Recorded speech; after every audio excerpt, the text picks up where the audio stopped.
Workhouse Players present A Pigeon Called Hat by Max Jones. Episode 3. The next morning, Aunty Vi tapped on the door at 8:30 and poked her head in. I'd been sleeping deeply. The normal fear gripped me instantly.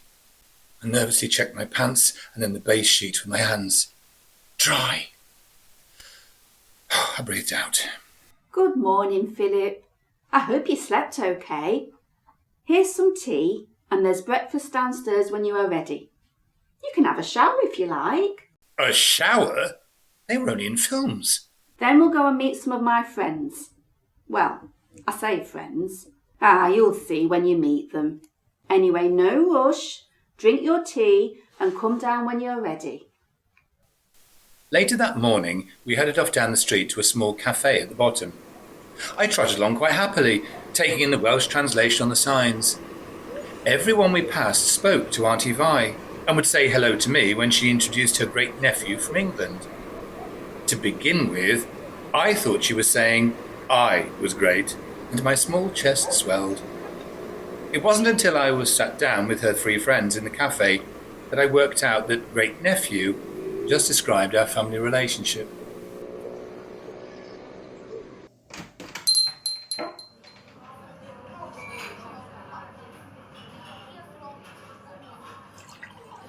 This him then, is it? Yes, ladies. Meet Philip, my great-nephew from England. Say hello, Philip. That's Blodwin. This is Janice. And scowling over her teacup over there is Margaret. Hello, ladies. Oh, hello, ladies, eh? Oh, he's a smooth one. I don't know. He looks a bit feminine to me. Girly is the word that springs to mind. I was used to being talked about as if I weren't there, so most of this went over my head. Well, if he does, Margaret, he might be able to give your Gladys some tips. Butch is always the word that springs to my mind when I see her lifting a radiator out of a car with her bare hands and slinging it over her head onto the scrap pile. I don't know why. Well, Vi, I'm surprised that he's stuck in here with us. He looks like he needs a good dose of fresh air and food. Weedy is the word that springs to my mind. He'd probably rather be out playing with the local kids in the park. Oh no! I don't think that would be a good idea. No. Remember what happened to Sally's cousin from England when the local kids found him? Feral they are. Well, that was her own fault. No sense, her. Leaving him in the park for them to find. Like prey, really. How many stitches did he need? That's enough. My nephew is not going to be left in the park or anywhere else for that matter. I've only seen him once since he was born, so we have a lot to catch up on. He's hardly said a word since he sat down. I think it's all to do with the company he is in, Margaret. You go to the counter and get more tea and he will probably start chattering. I quickly realised that the small group had a clear hierarchy, and this was reinforced each time by Aunty Vi. Blodwin and Janice were both shy and a bit reticent, and she would encourage them by asking careful questions and sharing information. Margaret, who was dominating and often spiteful, she'd carefully slap down. This would go on until Vi felt that balance had been established and everyone had space to speak. Then, the main business would begin.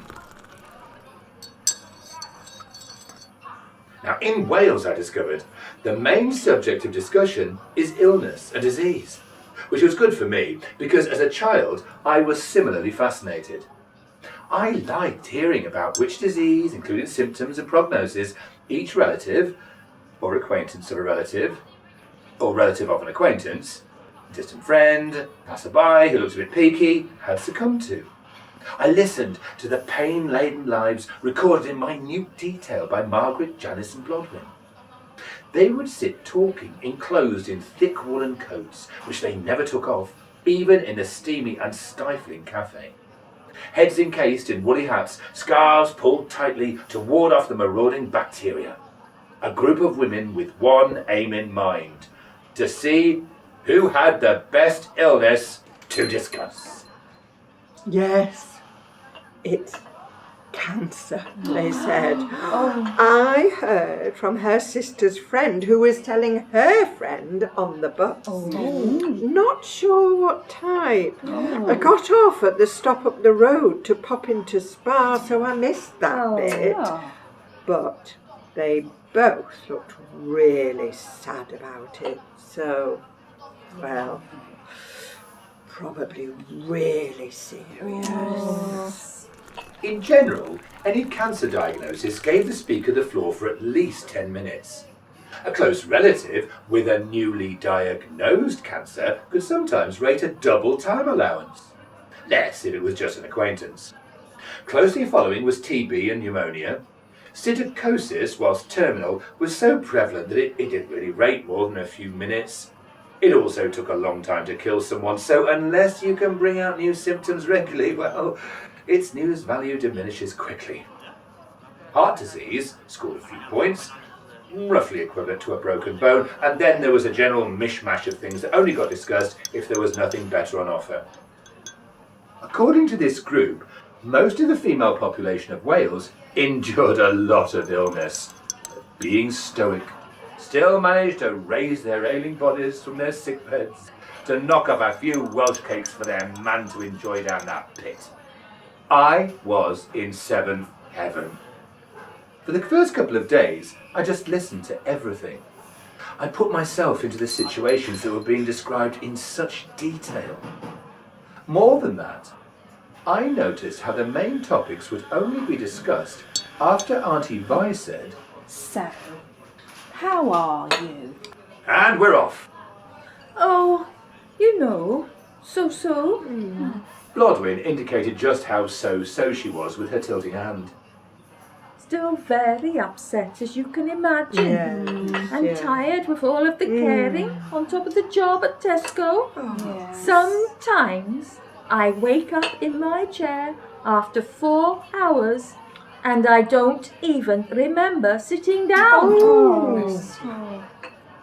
For a self-absorbed budding conman like me, the conversations were like a drug, due to the fact that they revolved solely around the person speaking.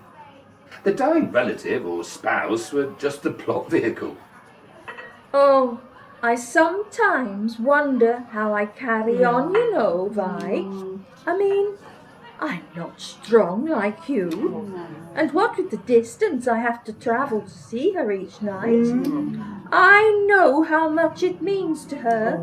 But I sometimes wonder how long I can go on. Blodwyn, everyone knows how you put that woman first. And still, your front step shines like a new pin every morning. You're a marvel, you are.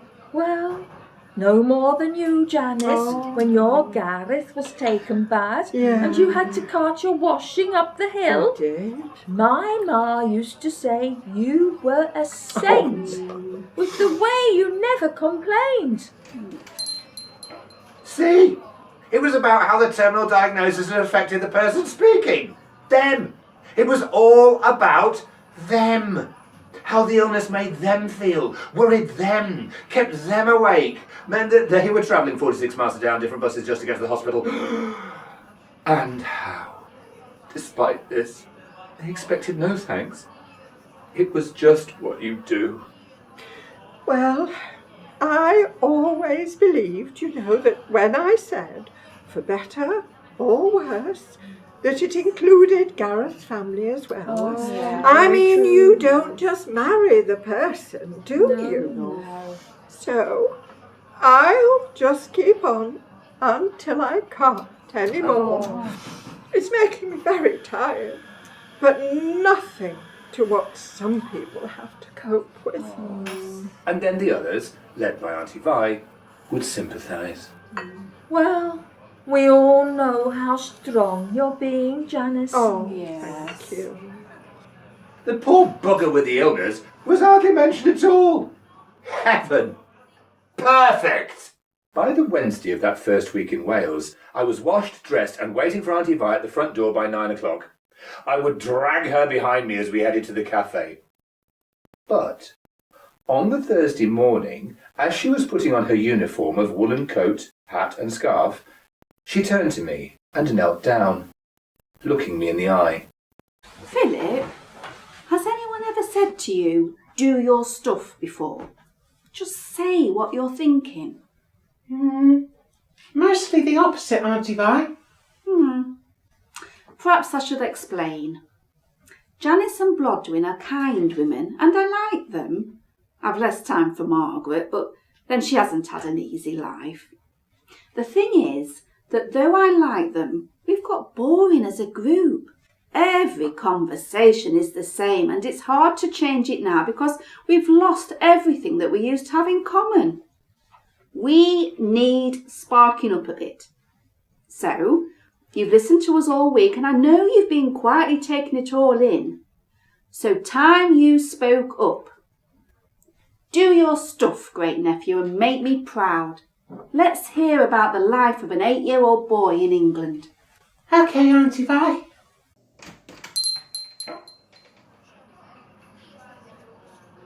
The weight of expectation fell on me. We got to the cafe and I sat down, thinking. Then Blodwyn talked about a blood blister on her foot caused by tramping up the hospital staircase to visit her ailing aunt twice a day, and a memory popped into my head. I was off. I stayed away from illnesses they clearly knew a lot about. My best friend was in bed with a burst blood vessel in his eye. Oh, He had to be kept completely still for 9 months. no. Not allowed to move so that it could heal. Oh. I looked around. Seemed a good start. I could tell they were trying to imagine how bad it would be to be stuck in bed for that long. I visited daily, Oh. before and after school, and at weekends. Oh, And I was sometimes so tired I would fall asleep in class and get beaten for it. no. And then beaten again when I got home from school for not staying awake in class. Tears.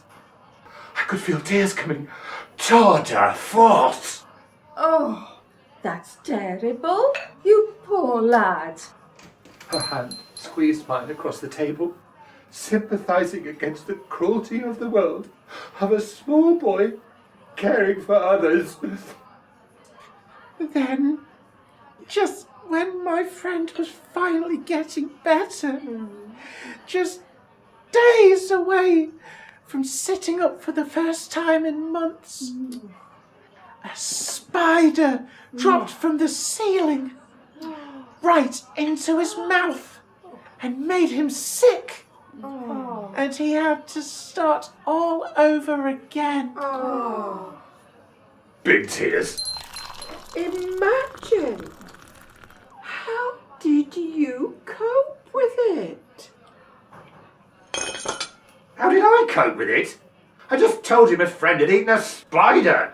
Who cares? This was about me. Well, I struggled on, obviously. You have to, don't you? His parents couldn't cope, so I was cooking him meals as well.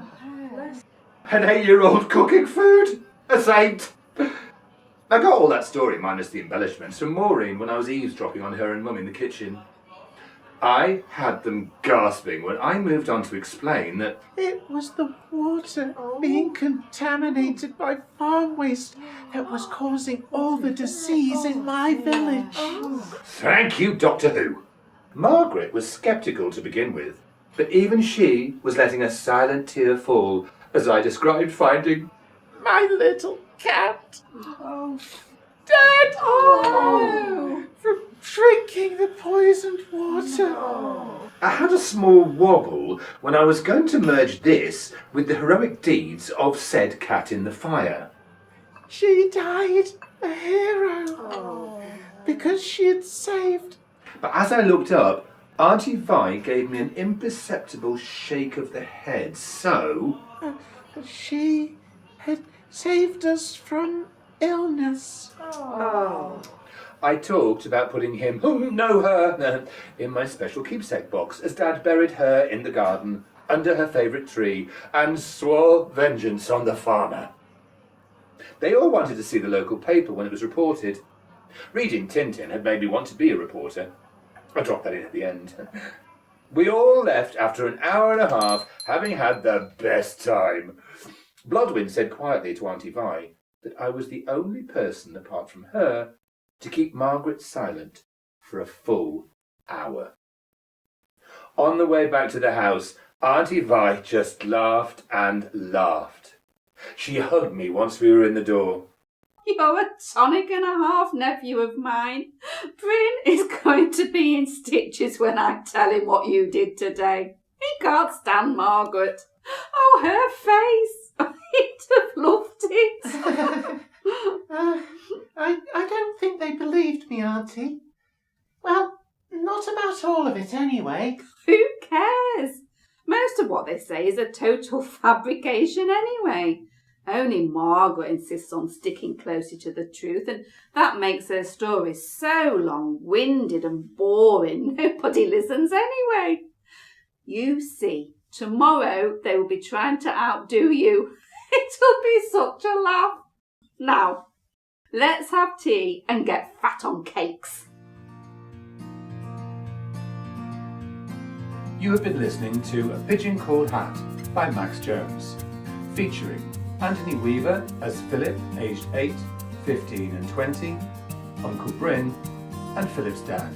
Mand Austin played Aunty Vi, Sam Daniel played Grandad, Margaret Forster played Mum, Julie Holmes played Blodwyn, Sheila Jennings played Janice and the woman on the train, Jelly Rose played Margaret, and Max Jones was the narrator.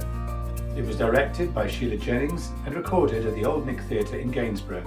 It was recorded and edited by Gordon Craig. This has been a Workhouse Players production.